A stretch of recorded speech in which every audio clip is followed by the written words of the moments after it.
Hello students, B part third के सभी विद्यार्थियों का क्लास में स्वागत है। हम बात कर रहे थे पाश्चात्य प्रतिनिधि राजनीतिक विचारों के बारे में। इससे पूर्व की क्लासों में हमने प्लेटो के बारे में चर्चा करी, प्लेटो के बारे में बात करी। पिछली कक्षाओं में हमने प्लेटो के विभिन्न सिद्धांतों के बारे में बात करी, उनके शिक्षा सिद्धांत, उनके न्याय सिद्धांत, उनके साम्यवादी सिद्धांत, इन सभी के बारे में हमने बात करी। इसके साथ साथ हमने उनके इन सिद्धांतों की या उनकी इन विचारधाराओं की विभिन्न राजनीतिक विचारकों के द्वारा जो आलोचना प्रस्तुत की गई थी उसका भी हमने अध्ययन किया, उसके बारे में भी हमने चर्चा करी। आज हम बात करेंगे मैकियावेली के बारे में। मैकियावेली अर्थात भारत के प्राचीन राजनीतिक चिंतन में जो स्थान चाणक्य को प्राप्त था, वही स्थान पाश्चात्य राजनीतिक चिंतन में इटली के मैकियावेली को का है।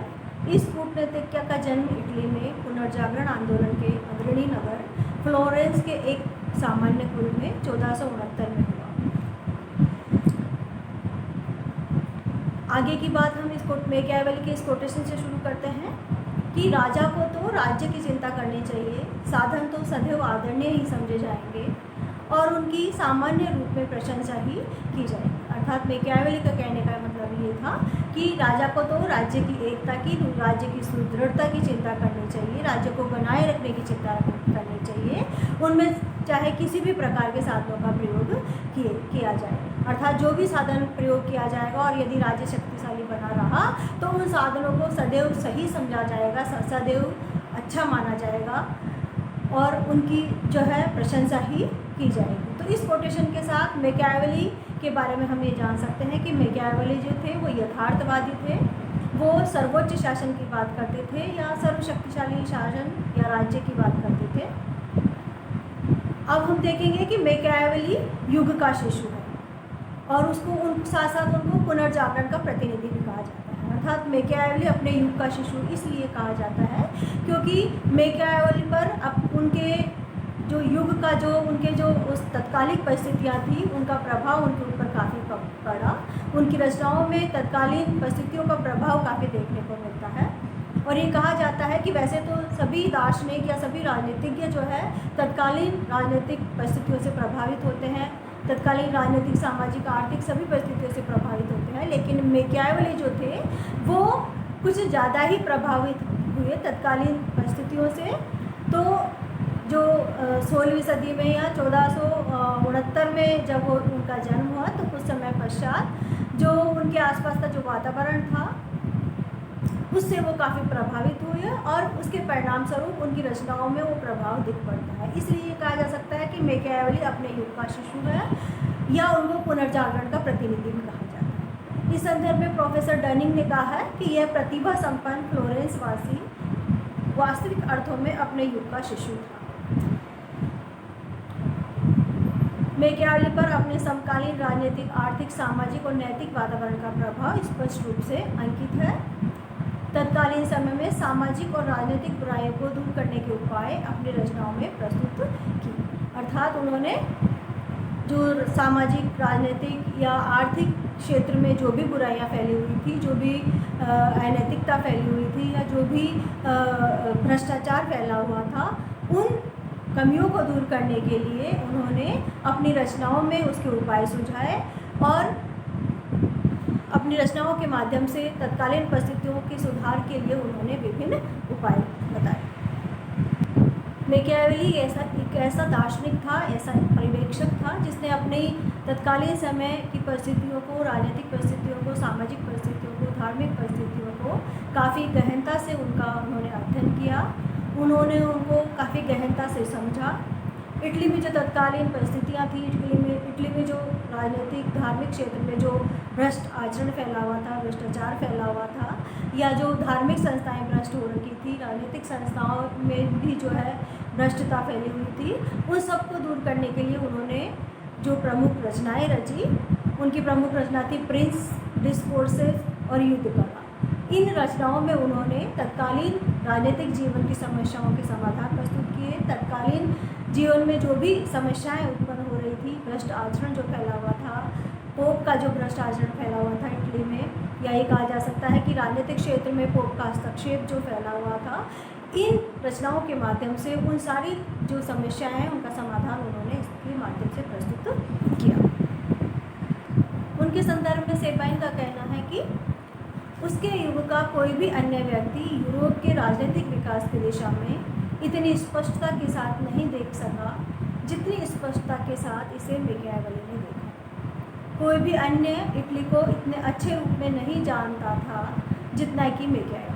अर्थात सेबाइन ने इस बात का समर्थन किया कि जो मैकियावेली थे उन्होंने तत्कालीन राजनीतिक परिस्थितियों को, तत्कालीन सामाजिक परिस्थितियों को, इटली में जो तत्कालीन परिस्थितियाँ थी, जो भी वातावरण था, उनका काफ़ी गहनता से अध्ययन किया, काफ़ी गहनता से उसे अनुभव किया और उसके आधार पर उन्होंने जो है उसके संदर्भ में अपनी बात कही, उसके संदर्भ में उन्होंने अपने राजनीतिक दर्शन को रखा।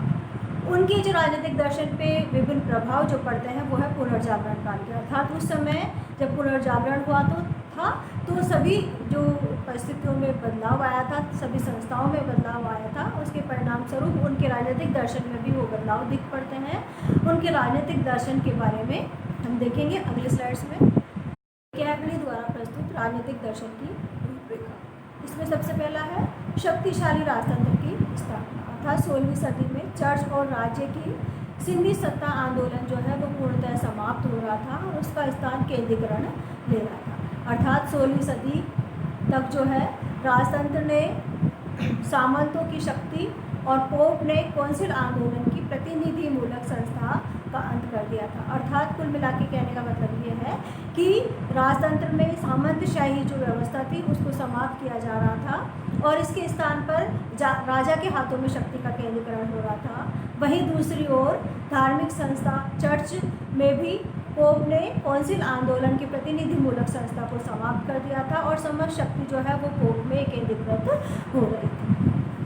इसके साथ साथ हम देख रहे हैं कि इंग्लैंड में हेनरी सप्तम, फ्रांस में लुई एकादश, चार्ल्स अष्टम व लुई द्वादश ने और स्पेन में फर्डिनेंड ने निरंकुश राजतंत्र की स्थापना की थी।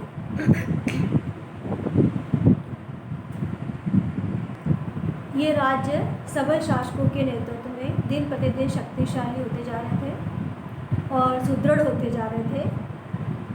मैकियावेली ने भी इटली के लिए ऐसे ही सबल शासक या सबल राजतंत्र की कल्पना करी थी, जिसके ऐसा राजा जिसके निर्देशन में रहकर इटली जो है शक्तिशाली होए और सुदृढ़ होए। तो इस प्रकार से मैकियावेली ने सबल राजतंत्र की अपने रचनाओं में काफ़ी पैरवी करी। प्रिंस और डिस्कोर्सेस में उन्होंने कहा कि राजतंत्र जो है या राजा जो है वो काफ़ी शक्तिशाली होना चाहिए, सबल होना चाहिए, इतना सुदृढ़ होना चाहिए कि वो अपने राज्य की एकता और सुदृढ़ता को बनाए रखे। है राष्ट्रीयता की भावना। इस समय इंग्लैंड, फ्रांस तथा स्पेन में राष्ट्रीय एकीकरण हो चुका था।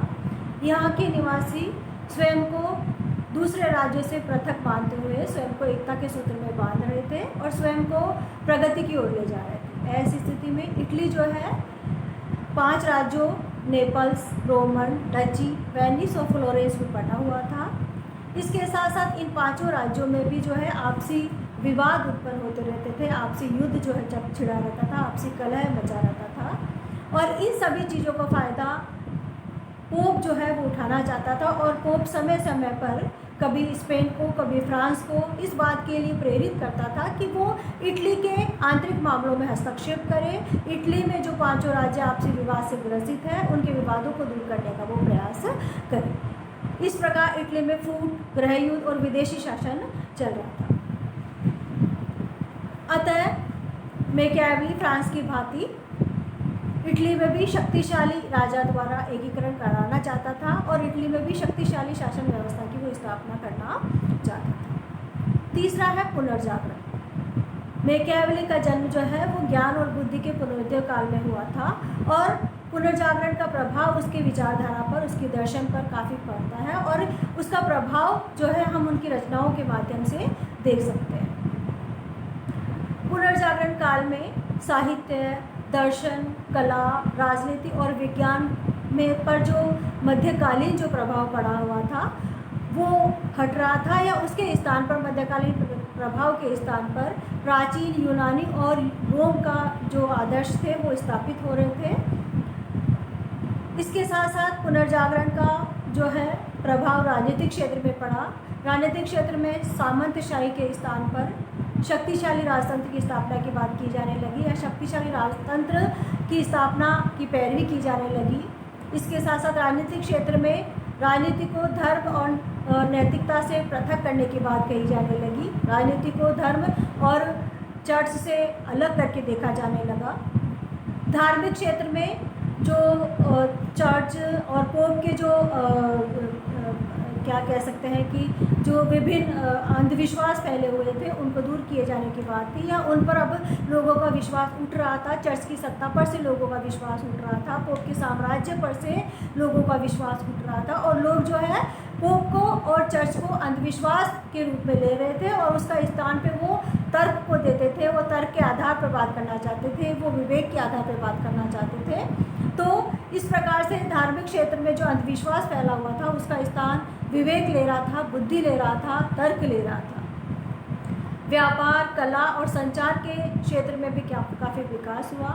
छापे खाने का विकास हुआ, कला के क्षेत्र में नई नई कलाओं का विकास हुआ, संचार के साधनों में यातायात के साधनों का विकास हुआ, एक नई जीवन जो है दृष्टि का विकास हुआ, नए नैतिक मूल्यों का विकास हुआ, नए जीवन मूल्यों का विकास हुआ, एक नई सोच का विकास हुआ, एक नए विवेक का विकास हुआ।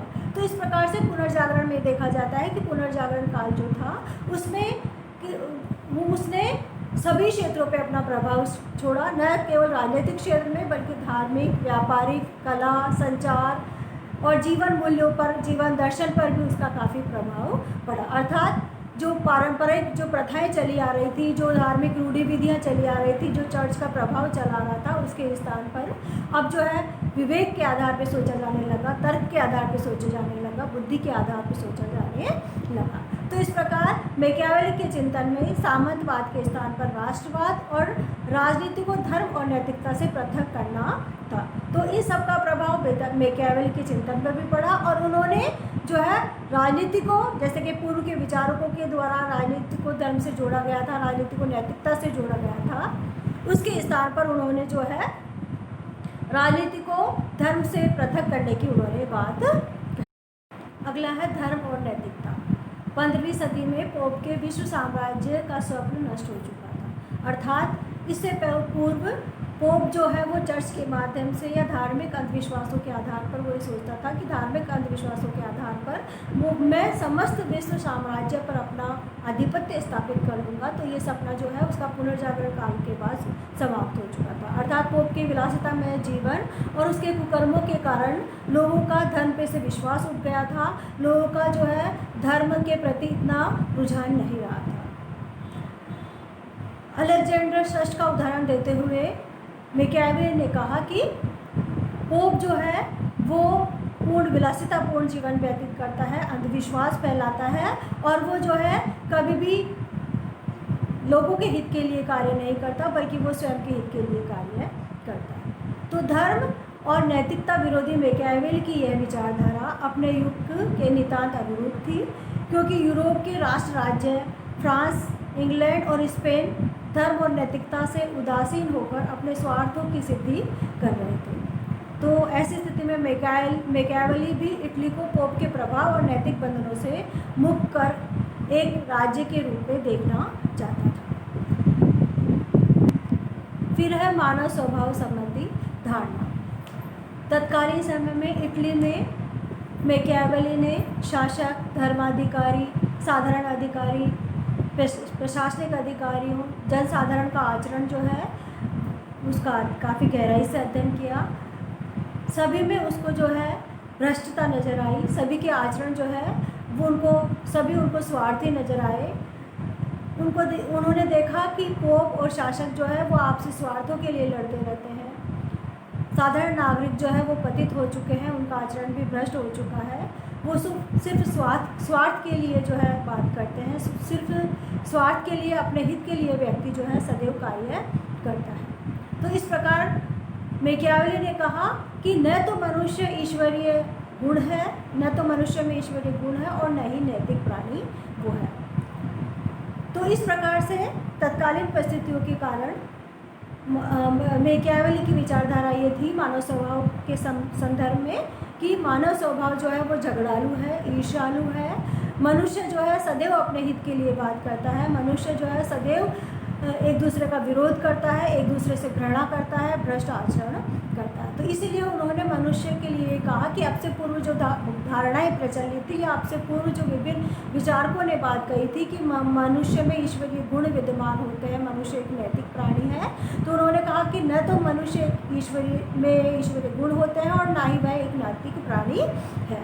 वो साधारण मनुष्य है और उसमें लालच जो है विद्यमान रहता है। वो सदैव खुद के हित के लिए, खुद के स्वार्थ के लिए वो लड़ता रहता है। इस संदर्भ में डनिंग का कहना है कि यह प्रतिभा संपन्न फ्लोरेंस सी वास्तव में अपने युग का शिशु है। अर्थात डनिंग ने कहने का प्रयास किया कि मैकियावेली पर तत्कालीन परिस्थितियों का काफ़ी प्रभाव पड़ा और इस प्रभाव के कारण ही वो मनुष्य के स्वभाव के संबंध में धारणा व्यक्त करता है कि मनुष्य लालची है, भ्रष्ट है और जो है अनैतिक प्राणी है। इसी प्रकार W.T. जोन्स ने कहा कि मैकियावेली अपने युग का शिशु श्रेष्ठ निचोड़ है। अर्थात डनिंग ने ये कहने का प्रयास किया कि मैकियावेली जो है उसके ऊपर अपने युग की गहरी छाप है। ये हुआ हमारा आज का अध्याय। अब मैं आपको सभी स्लाइड्स दिखा देती हूँ।